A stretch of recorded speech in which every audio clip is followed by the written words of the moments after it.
This is Bart Peterson, and you are listening to the FCPA Compliance Report on the Compliance Podcast Network. This is Greg Gilchrist, and you are listening to the FCPA Compliance Report on the Compliance Podcast Network. This is Dan DeMarco, and you are listening to the FCPA Compliance Report on the Compliance Podcast Network. In this episode, I'm joined by Louis Perold. Louis is well known in the compliance community, having practiced law and compliance in South Africa and four South African countries for many years. At the start of 2020, he founded his own consulting firm, Citadel Compliance. We talk about his founding of the firm in the midst of the coronavirus health crisis, the state of compliance in South Africa, and what COVID-19 has done for the practice of compliance in South Africa. Hello, everyone. This is Tom Fox back for another episode, and today I have with me Louis Perold.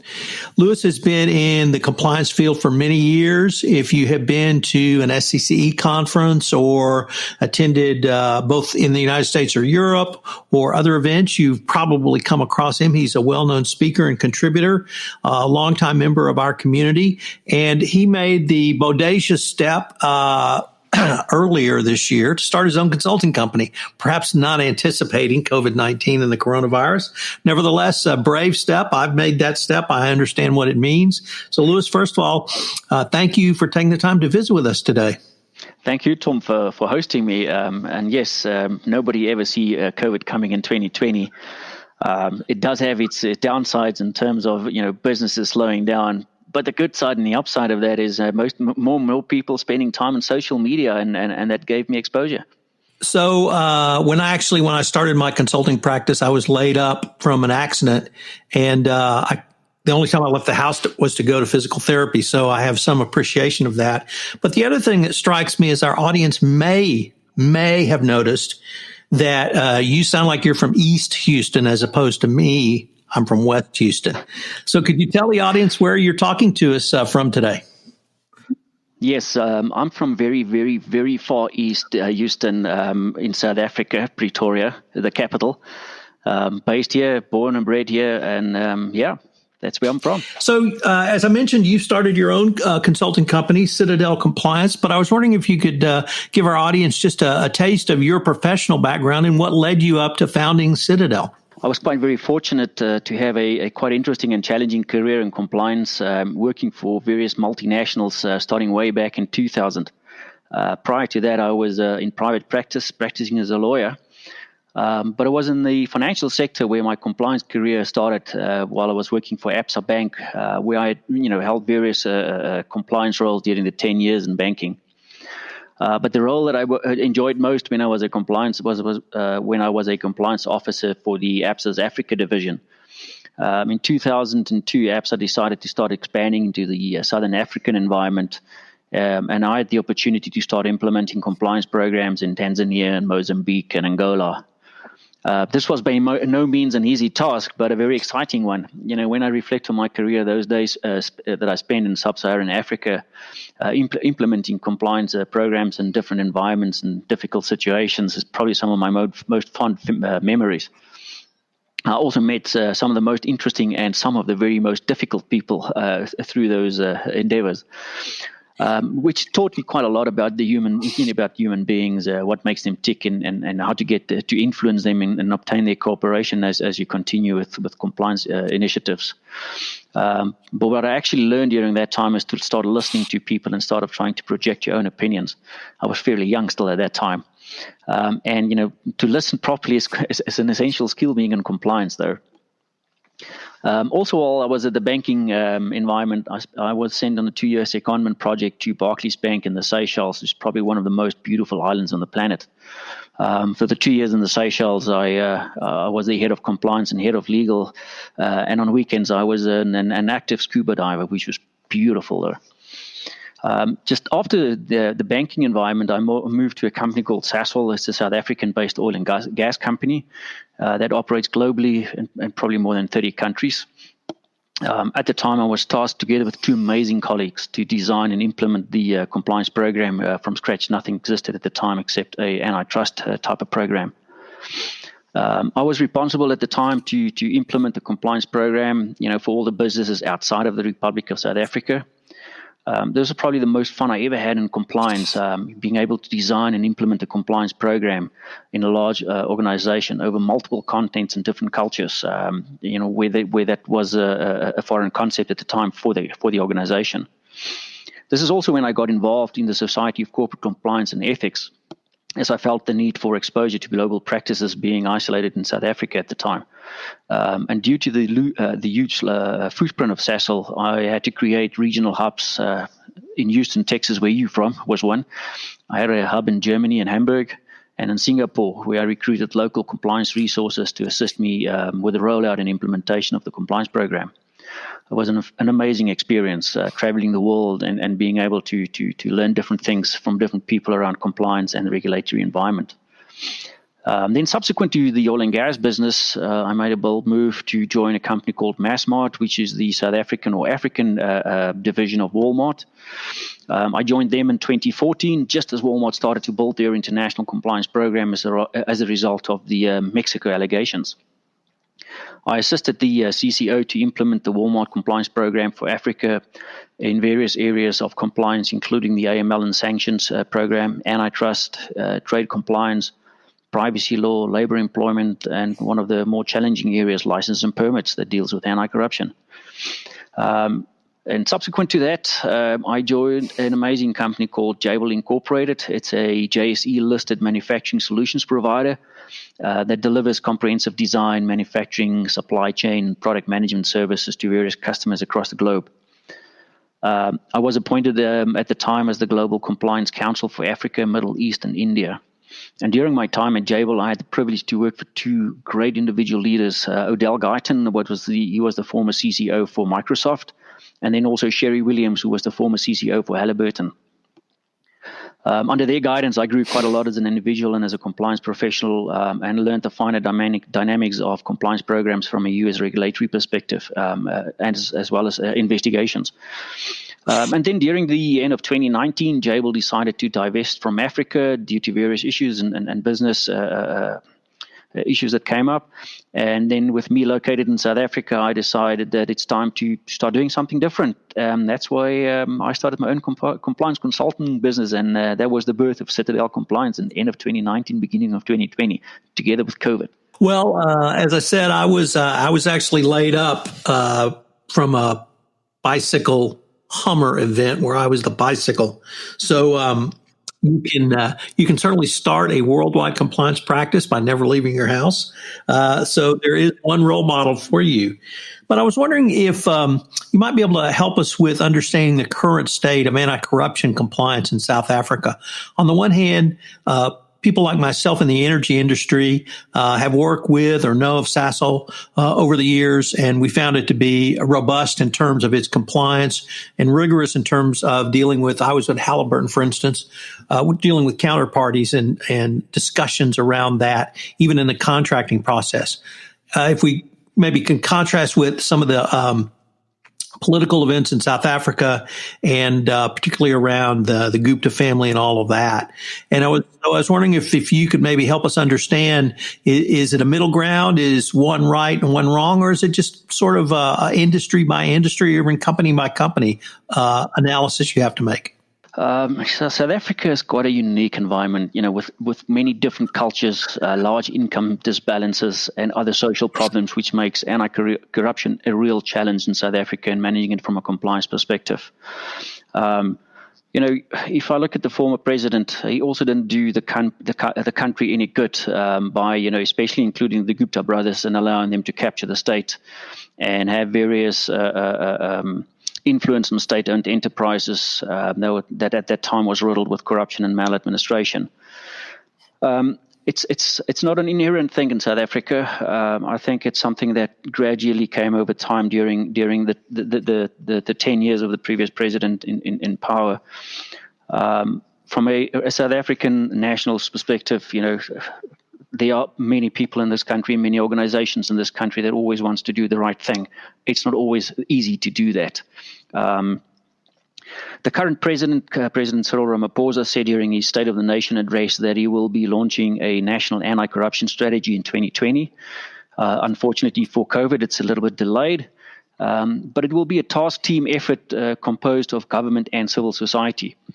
But this is also a clear signal of his commitment to fight corruption in South Africa, and he's done some great work up until date to do that by removing some of the corrupt leaders from various government institutions, such as the head of the Hawks, the Crime Intelligence Unit, the National Prosecuting Authority, the South African Revenue Services, and then also various key state-owned enterprises, and replace them with people with a proven integrity and competence. So that's really a good sign, for people living in this country. And I think the country is definitely moving in the right direction, but it's also clear that we still have a lot of work to do in the anti-corruption space to attract foreign investment, which the country desperately needs, and even more so now with COVID. If a U.S., U.K., Western Europe, or any other company from outside of South Africa wants to come into South Africa and do business, what are some of the initial steps or issues that you would raise with them around anti-bribery, anti-corruption programs, policies, and procedures in the country of South Africa? First of all, I think it would be good to understand the compliance framework in South Africa, which can be found in the King Code of Corporate Governance, and also in the General Accepted Compliance Practice Framework that's issued by the Compliance Institute of Southern Africa. That gives you a good basis to see that organizations and the society in general in South Africa takes compliance serious. These are very similar to the guidance that's issued by the DOJ and the SEC in the US. But then again, depending on the type of industry you will find, there's various type of regulations like anywhere else in the world. And it's not always easy to interpret local regulation. And for these purposes, one can always connect with a local law firm on compliance consulting, even companies such as Citadel Compliance itself, to help them guide through that. But I think, one of the higher risk compliance issues in South Africa is dealing with third parties. You mentioned the Guptas. It's a good example. And there's many other cases. Recently in South Africa, SAP, they had to pay, they paid something like $7 million to obtain contracts in South Africa. McKinsey, they had to pay back $57 million as a result of being associated with the Gupta brothers, for bribing contracts, getting contracts with the state-owned enterprises, even KPMG was associated with the Gupta companies, which led to inaccuracies in the audit reports. So these things do come up. And from my perspective, I think, one of the highest risks in South Africa is dealing with third-party companies as agents or as people assisting your company coming in. So from that perspective, you have to do a proper due diligence doing business in South Africa, and you don't always find the right information with third-party service providers that's based internationally that does due diligence for you. So it's always good to get a local partner that understands the local environment and who's in the zoo in South Africa. Because many of these third parties, you can do a screening on them with no adverse information available on the net, or they're not listed as a bad entity anyway. But if you speak to the locals, they will pick it up, like the Gupta brothers at the time. So let me flip it the other way. What do you see in terms of South African companies embracing or creating compliance programs? You mentioned you really enjoyed the design, creation, and implementation of a compliance program. I found the same thing in my last corporate position, and that's why that's the route I took when I started my own consulting firm as well, because I simply enjoyed creating those types of programs. Is this something that forward-thinking South African companies are embracing, or is it still a relatively new discussion? In South Africa, like in many other countries around the world, compliance was only to be found in highly regulated industries such as the financial industry, insurance industries, and those. And over the past 10 years, other industries in South Africa started to realize that if they want to conduct business internationally, they will have to start investing in compliance programs, including anti-corruption compliance programs. From my perspective and my aim in having my own companies to assist these companies in building them and assist them in building these compliance programs. But in general, I think in South Africa, corporations do embrace the fact that they have to have a compliance program. It's the new norm to do business internationally. And it's just one of those essential elements in conducting business. Louis, is there sort of a Southern Africa within the region of Southern Africa? Is there a fair amount of trade between the countries so that you have the chance to observe compliance, not simply in South Africa, but in Angola or Senegal or some of the other countries that are in the Southern Horn of Africa?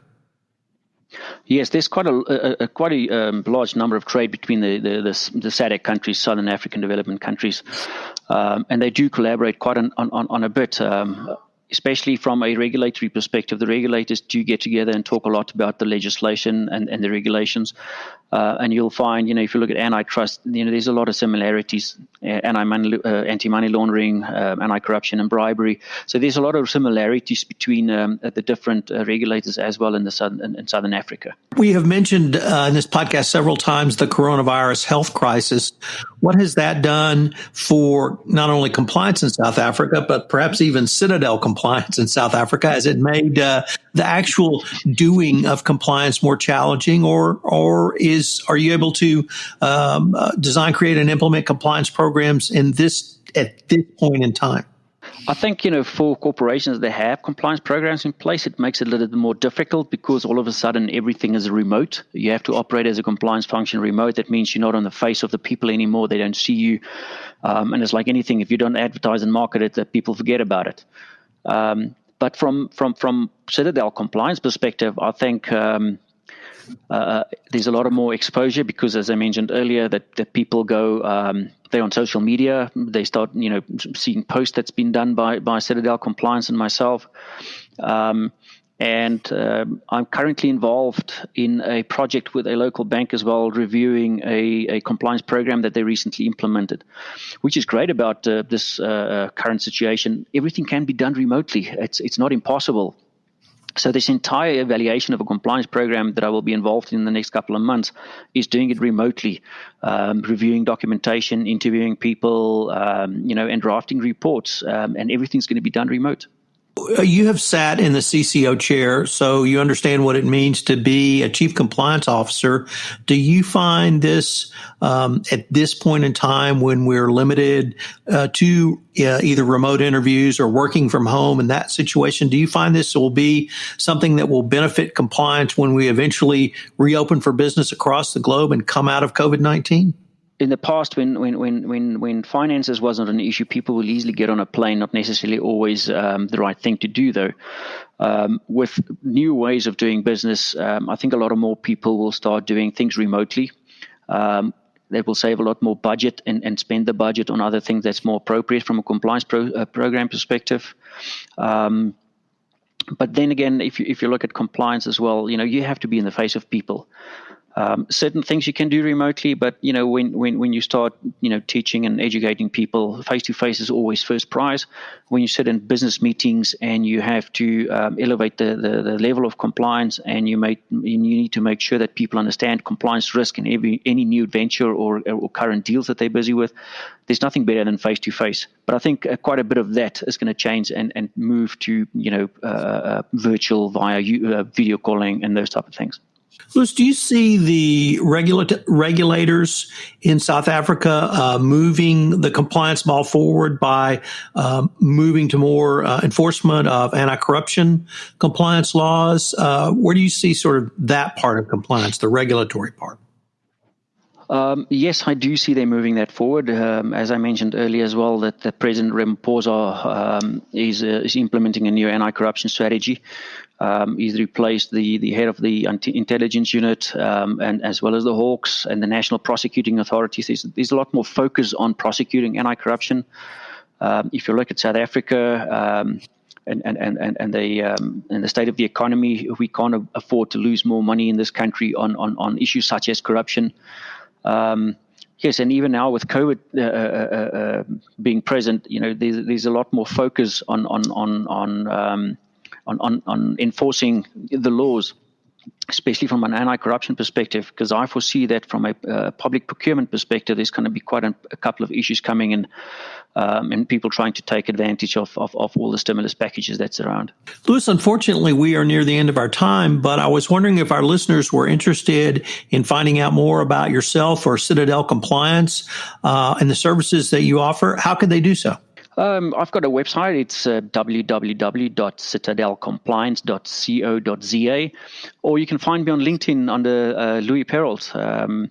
Or send me a link. Send me my contact particulars are there. So feel free to reach out, and if you have any need any information on South Africa, doing business in South Africa, compliance in Southern Africa, please feel free to contact me.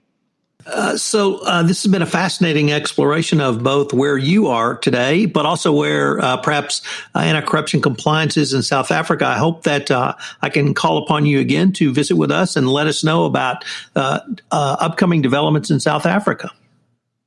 Anytime. Thank you very much. I really appreciate the time. Hello, everyone. This is Tom Fox again.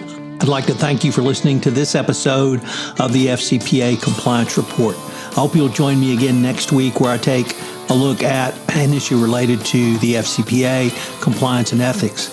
We have 2 great new podcast series on the Compliance Podcast Network that I hope you're aware of. The first one is Compliance and Coronavirus, where I try to bring sanity and clarity to the compliance practitioner and the business executive around coronavirus. Also, the Compliance Life features one CCO a month talking about their journey to the CCO chair and beyond in 4 parts. This month, it's Ryan Robillay, who has a fascinating journey. Also, if you're a fan of Teddy Roosevelt, I have a series on 12 O'Clock High, a podcast on business leadership hosted by Richard Lummis, where we're looking at Teddy Roosevelt, his life, his presidency, and beyond, and what its messages are for the leaders of today. It's a fascinating series. I know you will enjoy it, and it's particularly important for compliance practitioners to take a look at leadership skills. I hope you'll join me again next week for our next episode of the FCPA Compliance Report. The FCPA Compliance Report is a production of the Compliance Podcast Network and a proud member of C-Suite Radio. Thanks again for listening.